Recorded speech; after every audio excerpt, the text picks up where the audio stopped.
আকাশে বাঁকা চাঁদ আর পাশে একটা জল তারা, এই চিহ্নটা দেখলেই আমাদের মাথায় সবার আগে কার কথা আসে?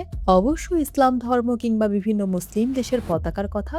কিন্তু আপনি কি জানেন, ইসলামের আগমনের বহু আগে থেকে এই চাঁদ তারা প্রতীকটি ব্যবহার করা হতো। এমনকি একসময় খ্রিস্টান যোদ্ধারাও তাদের পতাকায় এই চিহ্ন নিয়ে যুদ্ধ করেছে। তাহলে চাঁদ তারা আসলে কি একটি ধর্মীয় প্রতীক, নাকি শুধুই রাজনৈতিক? ইতিহাসের পাতা উল্টালে দেখা যায়, চাঁদ ও তারার এই জুটি কোনো একটি নির্দিষ্ট ধর্মের একচেটিয়া সম্পত্তি নয়। প্রাগৈতিহাসিক কাল থেকেই পৃথিবীর নানা জাতিগোষ্ঠী এই মহাজাগতিক গোলকটিকে শ্রদ্ধা জানিয়ে এসেছে। আজকের দিনে বিশ্বের প্রায় ২১টি মুসলিম প্রধান দেশের পতাকায় চাঁদ তারা দেখা গেলেও এর শুরুটা কিন্তু আরব থেকে হয়নি। ইসলামের প্রথম যুগে অর্থাৎ মহানবী হযরত মুহাম্মদ সাল্লাল্লাহু আলাইহি সাল্লাম ও ৪ খলিফার আমলে মুসলমানদের পতাকায় কোনো প্রতীক বা চিহ্ন ছিল না। তারা সাধারণত এক রঙের সহজ সরল পতাকা ব্যবহার করতেন। তাহলে এই প্রতীক এলো কোথা থেকে? গবেষকরা বলছেন, এর পেছনে রয়েছে রোমান ও তুর্কি সাম্রাজ্যের এক বিশাল রাজনৈতিক ইতিহাস। ৩৩০ খ্রিস্টাব্দে গড়ে ওঠা পূর্ব রোমান বা বাইজেন্টাইন সাম্রাজ্যের রাজধানী ছিল কনস্টান্টিনোপল, যা আজকের ইস্তানবুল। সেই যুগের খ্রিস্টানদের অনেক চিত্রকর্মে যিশুর দোলনা হিসেবে বাঁকা চাঁদকে দেখানো হতো। এমনকি ১০৯৫ থেকে ১২৯১ সাল পর্যন্ত চলা ক্রুসেড বা ধর্মযুদ্ধে খ্রিস্টান যোদ্ধাদের পতাকায় ক্রসের পাশাপাশি এই চাঁদ তারা আঁকা ছিল।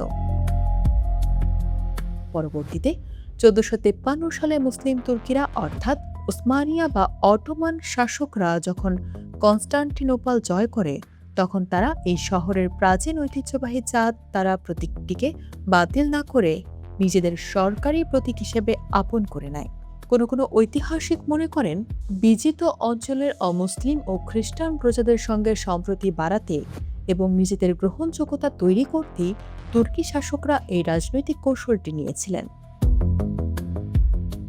১৮ ও ১৯ শতকে তুর্কি সুলতান তৃতীয় সেলিম উসমানী সাম্রাজ্যের সামরিক ও দাপ্তরিক কাজে এই প্রতীককে আনুষ্ঠানিকভাবে প্রতিষ্ঠা করেন। যেহেতু সে যুগে উসমানীর খেলাফত ছিল মুসলিম বিশ্বের কেন্দ্রবিন্দু, তাই তাদের রাজনৈতিক শক্তির হাত ধরে এই চাঁদ তারা ধীরে ধীরে সাধারণ মানুষের চোখে ইসলামের প্রতীক হিসেবে রূপ নিতে শুরু করে। ইউরোপের গির্জার গম্বুজে ক্রস দেখে অনুপ্রাণিত হয়ে তুর্কি শাসকরাও তাদের বিজিত অঞ্চলের মসজিদের গম্বুজ ও মিনারের চূড়ায় এই নতুন চাঁদ বা হিলাল বসাতে শুরু করেন।